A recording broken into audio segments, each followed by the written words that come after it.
안녕하세요. 말씀으로 나를 살리고 세상을 살립니다. 말씀 한 모금의 허용범 전도사입니다. 오늘 성경 읽기 본문은 창세기 44장에서 46장인데요.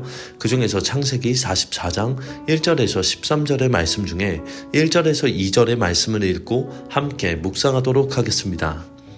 요셉이 그의 집 청지기에게 명하여 이르되 양식을 각자의 자루에 운반할 수 있을 만큼 채우고 각자의 돈을 그 자루에 넣고 또 내 잔 곧 은잔을 그 청년의 자루 아기에 넣고 그 양식값 돈도 함께 넣으라 하며 그가 요셉의 명령대로 하고.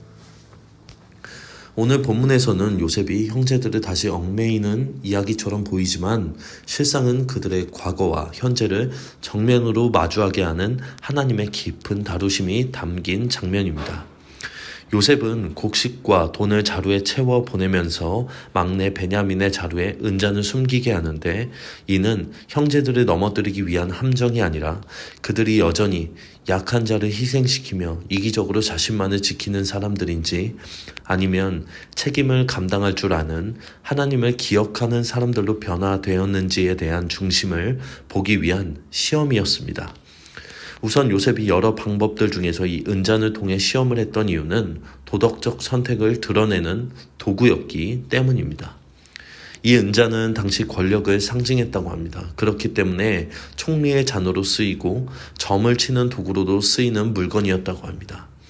그렇기 때문에 이 은잔을 누군가가 훔쳤다는 혐의는 단순한 은잔에 대한 도둑질이 아니라 국가 권력과 질서를 반하는 매우 큰 중죄가 될 수 있었습니다. 이건 형제들과 가족들 모두의 생명이 달린 중죄가 될 수 있었던 일입니다. 그렇게 요셉은 이런 엄청난 은잔을 이용한 사건을 만들어서 앞으로 형제들과 어떻게 지내야 하는지를 가늠해 보려고 하는 것입니다. 모든 사람들은 위기가 닥치면 자신의 본 모습이 드러나곤 합니다. 이전에 자신에게 저질렀던 그 악행을 여전히 이어가는 사람으로 남아있는지 아니면 이제는 과거의 악행을 끊어낸 사람인지 이 위기 속에서 분명히 드러나게 되는 것입니다.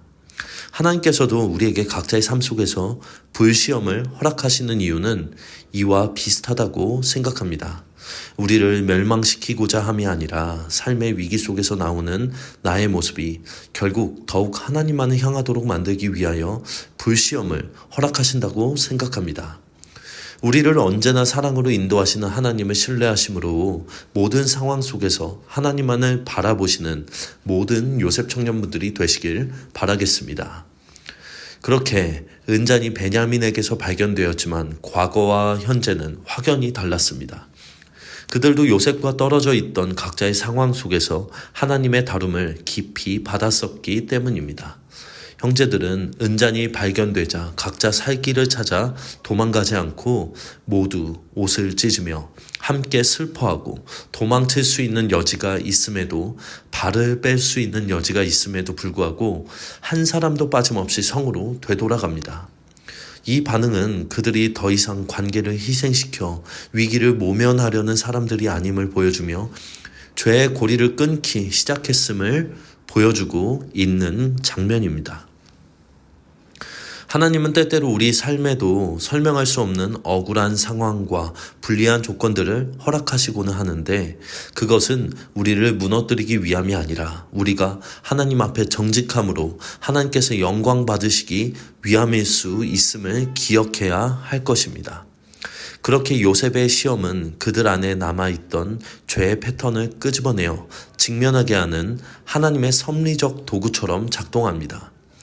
이 본문을 통해 우리의 삶에서도 하나님이 때로는 억울한 상황, 이해되지 않는 오해, 벗어날 수 없어 보이는 선택지 앞에 우리를 세우시는데 우리는 오늘 본문을 통하여 그 이유를 곱씹어 보면서 묵상을 하도록 하는 것이 하나님의 목적이라는 것을 볼 수 있게 하는 것 같습니다. 그 이해되지 않는 인생의 순간들은 우리로 하여금 과거의 방식대로 살 것인지 아니면 손해를 감수하더라도 하나님을 붙드는 사람으로 살 것인지를 적나라하게 드러냅니다.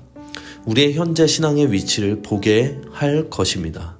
하나님께서는 결과보다 과정 속에서 드러나는 우리의 마음을 보시며 죄를 숨기지 않고 직면하게 하심으로 새로운 회복의 문을 여시는 분이십니다. 그렇기에 오늘 본문의 이 은잔 사건들은 형제들을 정죄하는 이야기가 아니라 하나님께서 모든 과거를 들춰내시고 그들이 직면하게 하심으로 용서와 화해라는 당시 그 상황 속에 있던 그들은 전혀 예상하지 못한 가족의 상봉과 연합의 상황으로 이끌어가고 계심을 우리는 성경을 통해 봅니다. 우리도 우리의 나빠 보이는 상황들이 되려 우리를 회복시키시기 위한 우리가 가늠하지 못하는 하나님의 인도하심일 수 있음을 신뢰하시며 오늘의 주를 신뢰함으로 승리하시는 모든 요셉 청년부들이 되시길 간절히 바라겠습니다. 이제 기도의 물가로 함께 나아갑시다. 하나님 아버지, 오늘도 귀한 말씀을 우리에게 허락하여 주셔서 감사드립니다. 오늘도 우리의 삶 속에서 예상치 못한 어려움을 만날지라도 그 상황 속에서 하나님의 섭리를 놓지 않는 지혜와 인내와 은혜를 허락하여 주시옵소서. 안양제일교회의 다음 세대와 청년들이 두려운 현실에 집중하기보다는 두려워하지 말라는 하나님의 말씀에 마음을 쏟는 우리가 될 수 있도록 인도하여 주시옵소서. 오늘 우리 요셉 청년부들의 삶에 복에 복을 더해 주시고 만남의 축복에 축복을 주시며 하루를 죽게 하듯 성실하게 감당하여 세상의 빛과 소금이 되게 하옵소서. 주님 감사합니다. 이 모든 말씀 살아계신 우리 구주 예수 그리스도의 이름으로 기도합니다. 아멘.